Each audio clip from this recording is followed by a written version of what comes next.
Join ForumIAS Academy, trusted by hundreds of toppers, including IAS Rank 1 𝐂𝐡𝐚𝐬𝐫𝐢𝐻𝐵.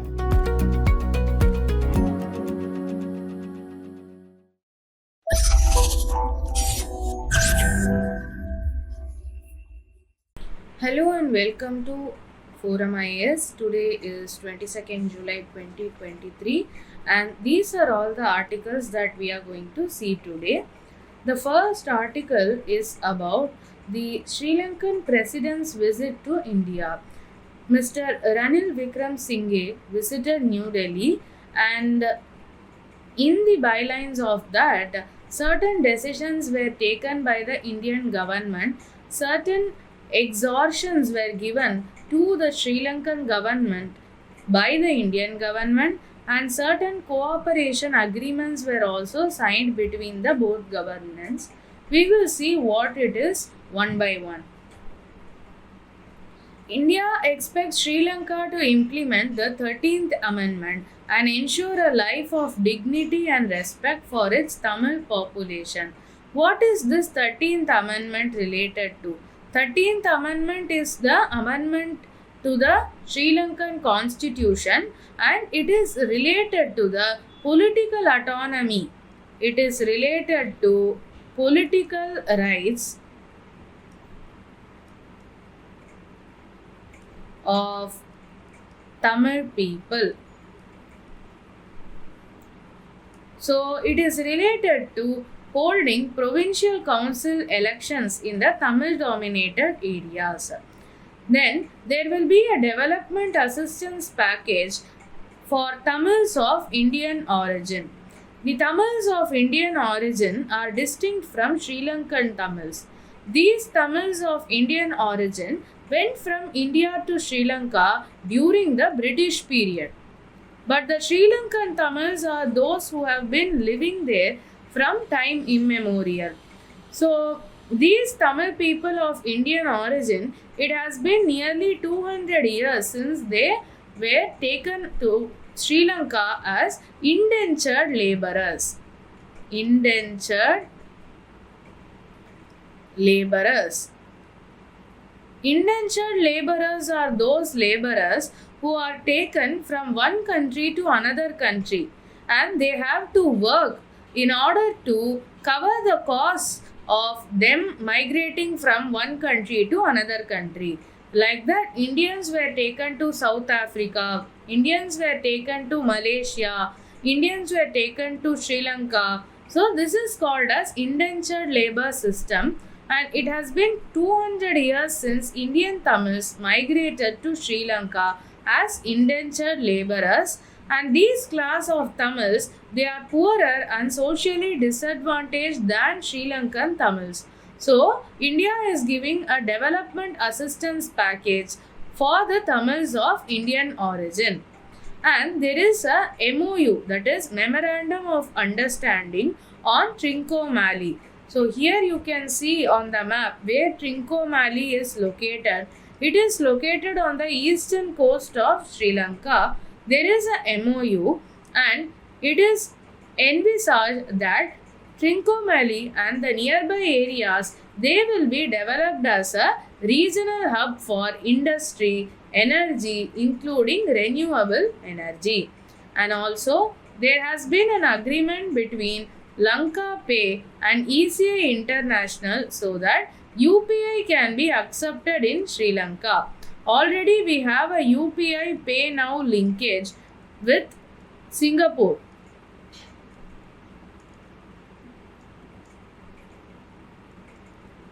And Sri Lanka is also coming in that line. India will also contribute additionally for development in the northern and eastern parts of Sri Lanka. Why is India concerned with the northern and eastern parts of Sri Lanka? You can understand that by seeing this map. Here you can see the northern part of Sri Lanka and the eastern part of Sri Lanka. So these areas are Tamil dominated regions. That is why India is taking interest, and these areas were most affected by the Sri Lankan civil war. That is also one of the reasons why India is providing development assistance for these areas. Alongside this, there were a vision document to enhance maritime, energy and people-to-people connectivity. Already there is a similarity. There is a kind of brotherhood between the Indian Tamils and Sri Lankan Tamils. So the aim is to increase the people-to-people connectivity. Then there will be a ferry service from Tamil Nadu's Nagapattinam to Sri Lanka's 𝐂𝐡𝐚𝐧𝐧𝐞𝐥. So 𝐂𝐡𝐚𝐧𝐴 is somewhere in this region. From Nagapattinam in Tamil Nadu to 𝐂𝐡𝐴 there will be a ferry service. Also, India has decided to fast track the work of connecting the electricity grids of both the countries. So these were all the initiatives and these were all the decisions that were taken during the state visit of Sri Lankan President to India. Let us have a rough view of the Sri Lankan map. Here also we can see that 74.9% of population of Sri Lanka, they are ethnically Sinhalese, 11.2% they are Sri Lankan Tamils, 4.2% are Indian Tamils, 9.2% are Sri Lankan Moons who are Muslims of Sri Lanka. So here you can see this orange part, it is dominated by Sri Lankan Tamil. Indian Tamils are concentrated in a very small area in the center of this country. Major cities of Sri Lanka, we can see Colombo here, Sri Jayawardenapura, which is the legislative capital of Sri Lanka. There is Gali, Mattala, then we have Batikaloa, Trincomalee, Polonnaruwa, Anuradhapura. There was a famous library in Anuradhapura which is now under ashes because of the war. Then we have the Gulf of Mannar which connects India with Sri Lanka. In the northern part we have Jaffna and Kilinochchi. Jaffna, Kilinochchi, they are all Tamil dominated areas. So these are all the important places in Sri Lanka. Let us move on to the next article. The next article talks about internet ban in Manipur. There was a blanket internet ban in Manipur and it covers all the districts of Manipur, not just a few districts. There is a ban on all kinds of web traffic, be it essential web traffic like net banking or extraneous net traffic like social media. All kinds of web traffic are banned in Manipur. All mediums of connectivity, that is whether it is wired connectivity or wireless connectivity, that doesn't matter. All kinds of web traffic, all kinds of connectivity, all districts. The internet ban in Manipur was such widespread ban. Why this has been done? In order to prevent violence. But there is an absence of data or specific instances of violence being prevented due to the jamming of internet connectivity. We really don't have scientific data, supporting data to say that if there is internet ban, then there is law and order situation. There is no data supporting this. And related to this, there are two case laws. One is the Anuradha Bhasin versus Union of India. We can take it as a precedent, and the ongoing case of Aribam Dhananjay Sharma versus the state of Manipur. We will go through these case laws one by one and then finally we will come to a way forward. In this case of Anuradha Bhasin versus Union of India, Supreme Court did not adjudicate even one internet shutdown order. They didn't go through an internet shutdown order and they didn't opine on whether that order is constitutional or unconstitutional. What this case facilitated was, it meant that the state or competent authorities, they have to review all orders suspending internet services. So the Supreme Court facilitated the review of these orders. This Supreme Court order itself did not lead to restoration of services. Supreme Court just directed the relevant authorities to review these orders with suspended internet services. So, this case, it carved out a greater flexibility for limited internet shutdown. What is limited internet shutdown? Most of the cases, internet is shut down except some essential services like government websites will be accessible, localized limited e-banking facilities, hospital services, essential services, where internet services are not likely to be restored immediately. So, what is the outcome of this Anuradha Basin case? It is that it paved way for the review of internet shutdown orders by the respective competent governments, and this case law made a case for limited restoration of internet for essential services. So, that is about this Anuradha Basin case. Next is the Aribam Dhananjay Sharma versus State of Manipur case. Okay, so in this case, the petitions were filed challenging the internet shutdown orders in Manipur, and it was filed in the High Court of Manipur. So now, why are we studying this case? We are studying this case because we have to understand the evolving jurisprudence with respect to limited internet shutdowns. So, this is not only relevant for Manipur, it is relevant for the whole of India. In many cases, be it Kashmir or Northeast, where there is disturbance, there is a general tendency of the district or state government to suspend the internet services. However, this leads to the normal day-to-day lives and essential services being affected. In that case, there is an evolving jurisprudence about whether there can be partial connectivity given for essential services. So, after hearing this case for 10 days, the direction was issued for partial restoration by the High Court of Manipur. So, when cases were filed in the High Court of Manipur challenging the petition, challenging the orders for internet shutdown, the High Court of Manipur did not look into the legality or illegality of such suspensions. Rather, the Manipur High Court defined the objective of the case to be to see whether partial restoration of internet is possible. But this is constitutionally incongruent because it doesn't look into the legality of the questioned orders. It has to look at whether this internet shutdown is legal or illegal in the first place. Without looking into that, the court is just looking into partial restoration of internet.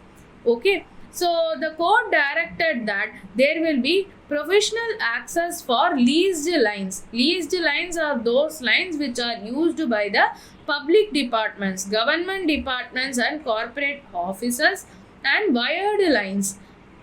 Wired lines are used by higher sections of society, that is Wi-Fi.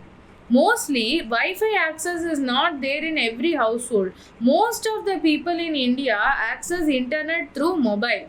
They don't access it through Wi-Fi. So, restoring wired line would not lead to that much of a disruption because it is very limited and it is used by very limited proportion of population. Even though wired line services might be permitted, there will be signed undertakings by those having access to these services. There will be ban on social media. There will be ban on virtual private network or VPN, because through this VPN one can access social media, and there will be physical monitoring of whether this particular person is acting as per the signed undertaking.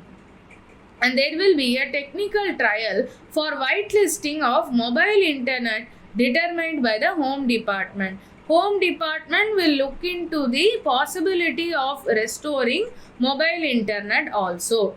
But what is social media? That also has not been clearly defined. Can we take platforms like Facebook, Instagram, Twitter alone as social media and WhatsApp as not to be a social media? That also is not clearly defined here.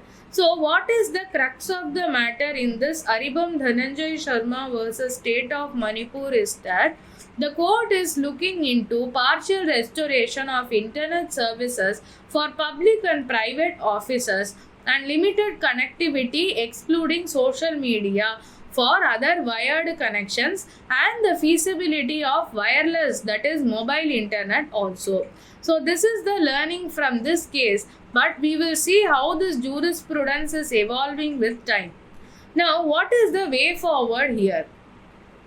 Actually, it has been seen that because of internet ban, misinformation spreads rather than abates. Generally, the reasoning given by the respective governments is that through social media, through internet, misinformation spreads.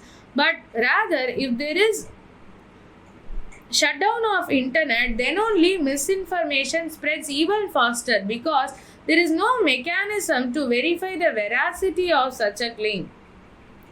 And disinformation only served as a pretext for the perpetration of sexual violence against the 𝐒𝐡𝐚𝐧𝐧𝐞𝐥 women. So, which we have seen in social media, this violence was perpetrated because of disinformation. So, there has to be information flow, there has to be internet because that will also ensure accountability of state and central government. Only when this horrific video got released, there was call for accountability of state and central government.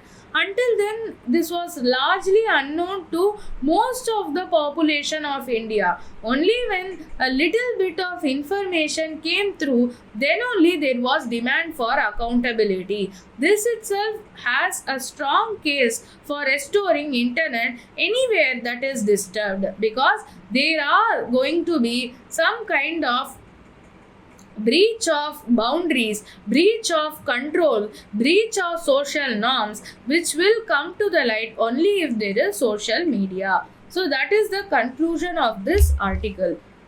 Let us move on to the next article. Next article talks about e-cigarettes. Already e-cigarettes have been banned, but still they are available widely. In order to control this, a new portal has been launched. The ban was imposed on e-cigarettes by the Union government in 2019 itself. But still, to this date, e-cigarettes continue to be sold on e-commerce sites, even to children below 18. So, many activists who are working in the area of tobacco control are warning against this. Earlier, we have banned the e-cigarettes, but still they are being made available. Before looking into the news article, we will see how does an e-cigarette work. So, basically, there is an atomizer here. This is the atomizer and it is attached to a heating coil. This cartridge, it contains liquid. And this liquid is composed of alcohol, especially propylene glycol, plus it has some amount of nicotine. So this is the mouthpiece. When the user inhales, what happens is this atomizer heats the heating coil, and thereby the heating coil heats this liquid which is composed of alcohol and nicotine, and then vapor comes and eventually the person inhales that vapor. This is the lithium ion battery and this is the LED indicator.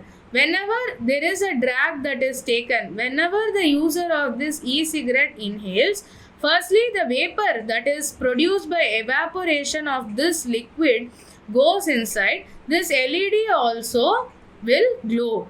This LED is powered by the lithium ion battery which can be charged. This is how an e-cigarette works. But why was e-cigarettes banned in the first place during 2019? because these e-cigarettes can be used as a starter cigarette. Starter cigarette. Actually, if we see a teenager goes to a shop and asks for a cigarette, obviously they will not be sold that cigarette. But e-cigarette, because they look very benign, even teens can get addicted to it. It doesn't have the foul smell associated with cigarette. It is considered to be cool among teenagers, and it is not as expensive as buying cigarettes itself. That is, if we take the expenses that are incurred for buying one e-cigarette, an equivalent amount of number of cigarettes, because one e-cigarette is rechargeable and it has a cartridge also. So say it lasts for 45 days. To purchase 45 days worth of cigarette would be taking much more money than purchasing one e-cigarette, because of the accessibility, because of the social connotation or coolness associated with it, because of the relatively low levels of nicotine present in it. There was a possibility of teenagers using this as starter cigarette. Even those who would not venture out to smoke can go through the path of smoking by starting out with e-cigarette. This was the reasoning given by the government to ban e-cigarettes. But still these cigarettes were available widely. The government enacted prohibition of electronic cigarettes, production, manufacture, import, export, transport, sale, distribution, storage, advertisement act. This is shortly known as the PICA Act. But still, the e-cigarettes were available widely online and offline. So in order to abate this practice, a new portal, that is violationreporting.in, has been launched, and this portal has been launched by Union Ministry of Health. So in this, violation of PICA Act can be reported. So it is basically to protect our younger generation from new form of toxic addiction. Next article is about online gaming investors writing to PM Modi. Why they are writing? Because of the GST Council decision to levy 28% of GST on the full value of bets placed by users. Before going into the news article, we have to understand the basic mechanism of working of paid online games. So basically, a user who is entering a paid online game, say for example, they are depositing 100 rupees. Okay, of this 100 rupees, 20 rupees is taken by the app. This is just an example. Say, let us take the example of PUBG app. So 20 rupees is used by the PUBG app. Why does this PUBG app cut 20 rupees? Because they have to keep the app running. They have to provide salary to the game developers. They have to provide rent for the servers. So this is the gaming company's revenue, and rest of the 80 rupees, it goes into the prize pool. So in this prize pool, number of players will be participating. Everyone's 80 rupees will go into the prize pool, and they compete for this overall prize pool. Okay, the winner will get the amount, or rather if there are 3 winners, they will get the amount accordingly. This is the basic mechanism. Earlier what used to happen was, there was 18% GST on this revenue. Now the latest GST Council decision says that there will be 28% GST on this amount. So what will happen now? Let me rub this part, just a minute. So if there is 28% GST on this 100 rupees, this initial 100 rupees, I am writing it here. So what will happen? 28 rupee will go as tax. Okay, then how much money is remaining? 72 rupees is remaining. Alright. So if 28% GST is applied on this 100, then 28 rupees will go as tax. 72 rupees will be remaining. Out of this 72 rupees, only 20 rupees is taken as revenue. So the amount that comes for prize money, so here we have 48 rupees. So only 52 rupees will go for the prize pool. So you see that how much taxes are going in this case compared to this case, right? So in this, hardly 3 rupees 80 paise will be paid as taxes if there is 18% GST on this revenue. But in this case, if the 28% GST is applied on the whole bet amount, more amount of taxes is going, and this will hurt the industry. That is what is being said by the gaming sector. So that is why they have written to our PM. They are saying that this decision could wipe out 2.5 billion of investments and 50,000 high-skilled jobs. And these are skill-based games. So in PUBG or any other online game, the player has to have some amount of skill. It is not something like a rummy or teen patti where there is only element of luck. There is no element of skill there. But this is a skill-based game, right? So skill-based real money gaming is India's largest gaming subsector and also supports a significant proportion of the game developer community. There are not only gamers but also game developers, right? PM Modi also said that there is a vision for India to become a gaming superpower. This not only constitute gamers but also game developers. This is a revenue generating area. In that case, if we are applying 28% GST on the full value, it will not work out in the long run. It will hurt the industry. So earlier I explained, right? 18% of the operators' gaming revenue was there. Now, even if you raise this tax to 28%, let us say the GST Council had taken the decision of eliminating 18% and instead imposing 28%, then also it will not largely hurt the gaming industry and it will also fetch increasing revenues to the government. Instead, applying this 28% GST on the total value, it will hurt the industry like anything. That is what is said by the gaming industry. Even UK moved to a model of 15% tax on operators' gaming revenue. France also, the Senate said that the tax model on full value does not work, and France is also reverting to a model of taxation based on operators' gaming revenue. So various countries of the world have experimented with this tax regime. It hasn't worked. So instead, it would be better if GST is also imposed only on the gaming revenue and not on the full value of the bet. Okay. So we have already covered that article. The last article of the day is about Open Network for Digital Commerce. So what is this Open Network for Digital Commerce? It is a government-backed e-commerce protocol. Like we have Amazon, Flipkart. Similarly, there is a government-backed e-commerce protocol which is called as ONDC. It aims to democratize e-commerce by moving it from a platform-centric model to an open network for buying and selling of goods and services. So what happens in Amazon is controller of the platform. In Flipkart is the controller of the platform. Rather than being platform oriented, this ONDC will democratize e-commerce.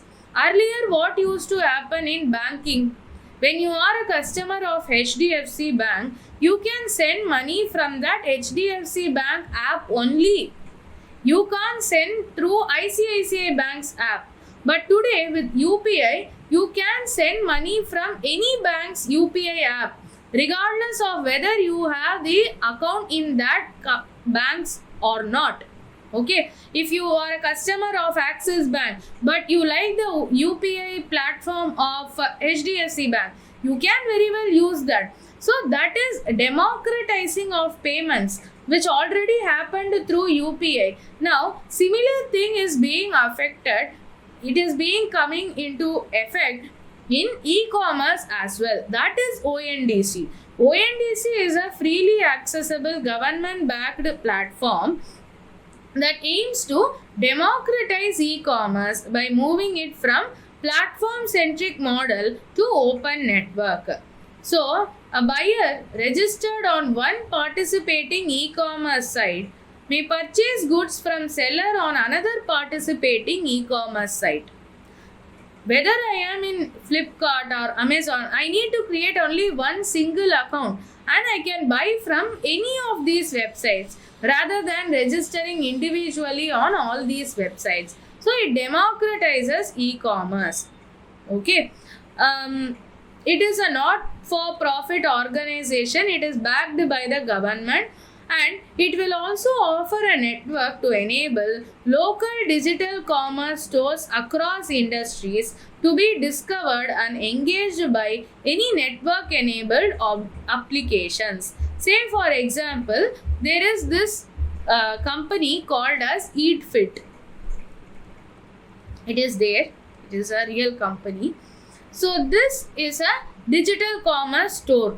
Now they have come into the ambit of ONDC. So if you come to ONDC, you can order from this company. Rather than EatFit having their own platform and maintaining it, instead if they come under ONDC, they will be a part of a number of stores inside the ONDC protocol. Now, what is the news about this? ONDC has started a learning academy for merchants. It is called as ONDC Academy. So it will teach the merchants how to leverage this platform, and for this ONDC has collaborated with National Stock Exchange NSE to bring about this ONDC Academy. Now we will see some MCQs. Today's newspaper discussion is over. Let us move to MCQs. Consider the following statements. Aadhaar card can be used as a proof of citizenship or domicile. No, it is not a proof of citizenship. This is written in Aadhaar card itself. Once issued, Aadhaar number cannot be deactivated or omitted by the issuing authority, which is UIDAI, Unique Identity Organization, that is UIDAI. They only provide the Aadhaar card, right? They cannot deregister an Aadhaar card. So this statement is correct. The question is asking for which is correct. So answer is B. Next question. Rule of Law Index is released by which of the following? The answer here is World Justice Project, D. Next question. Which one of the following links all the ATMs in India? So there is something called as NFS, National Financial Switch. So this is the framework which connects all the ATMs in India, and this was developed by NPCI.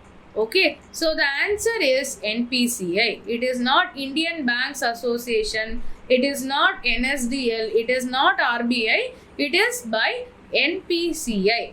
So that's it for today's discussion. Follow us on all these social media platforms. This is 𝐂𝐡𝐚𝐬𝐫𝐢 signing off. Thank you and all the best.